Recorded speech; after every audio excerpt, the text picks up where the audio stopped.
Thank you, Mr. Chairman. Secretary Yellen, Chair Powell, welcome. Last year, Congress, on a bipartisan basis, forcefully responded to the threat of economic collapse that was caused by the pandemic and the resulting lockdowns. That response, together with the Fed's aggressive monetary policy support and the end to lockdowns, enabled the U.S. economy to fully recover.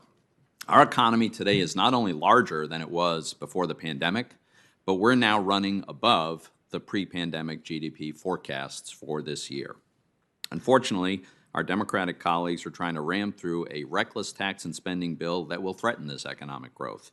Their policies include massively expanding the welfare state, raising taxes on U.S. employers, and diminishing investment by raising taxes on capital gains.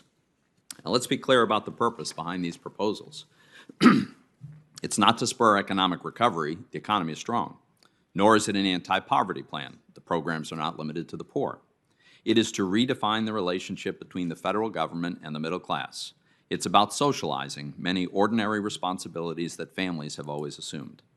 Instead of raising taxes to partially fund economically harmful programs, we should be working to return to the best economy of my lifetime, which we experienced just before COVID hit.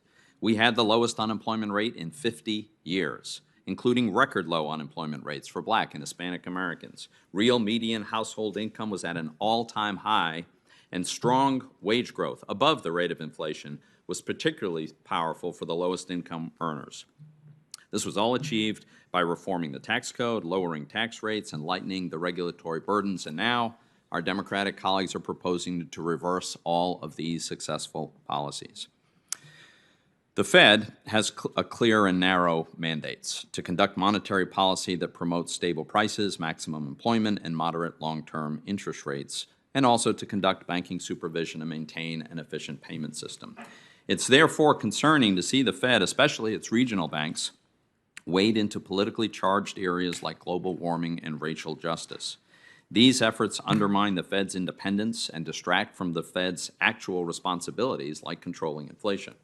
Speaking of which, the Fed's excessively accommodative monetary policy, emergency policies long after the emergency has passed, have produced the inflation that I feared and the Fed did not expect. We're now seeing rates of inflation considerably higher than the Fed projected, and it's hurting businesses, consumers, and workers. And you don't have to just take my word for it. Here's what the CFO of one of the biggest retailers in America, Costco, said last week, and I quote, "Inflationary factors abound, high labor costs, higher freight costs, higher transportation demand, along with container shortages and port delays, increased demand in certain product categories, various shortages of everything from computer chips to oils and chemicals," end quote. To address this threat, I urge the Fed to accelerate the process of normalizing monetary policy so that it does not fall further behind the curve in responding to the inflation that is already with us. I'm also concerned that the Treasury may be headed down a similar path of exceeding its authority. To much fanfare, the Biden administration has announced an international tax agreement that consists of two pillars. Pillar one is an unprecedented change that would allow foreign countries to tax American companies based on their sales overseas. It's a tax revenue transfer from us to them. Unsurprisingly, this is the priority for other countries who have long sought this tax revenue. Pillar two is a global minimum tax on multinationals' foreign income. This is the Biden administration's attempt to justify burdensome tax increases on U.S. companies, and unsurprisingly, this is the administration's priority, and it's part of its effort to dismantle our successful 2017 tax reform. Now, the administration's imploring other countries to implement this global minimum tax that will harm their own workers and businesses, and by doing so, the administration has implicitly acknowledged that their proposed multinational tax increases will make U.S. workers and businesses less competitive if other countries either don't implement a global minimum tax of their own or if they implement a significantly lower rate than what the administration is proposing. But there's a real possibility that other countries will not implement a global minimum tax for at least two reasons. First, the EU can only implement this global minimum tax by unanimous consent, which they don't have. And second, these countries have only reluctantly agreed to Pillar 2 in return for Pillar 1, which is the transfer of U.S. tax revenue from us to them, but implementing Pillar 1 in the U.S. requires a treaty ratified by 2/3 of the United States Senate.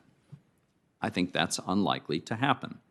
So the administration has implicitly admitted that their global tax hikes will be a big problem for the United States if the rest of the world doesn't follow suit. But there's a very substantial risk that the rest of the world will not follow suit. And yet, our Democratic colleagues are charging ahead with this destructive tax increase in their reconciliation bill that apparently they're going to try to pass any day now.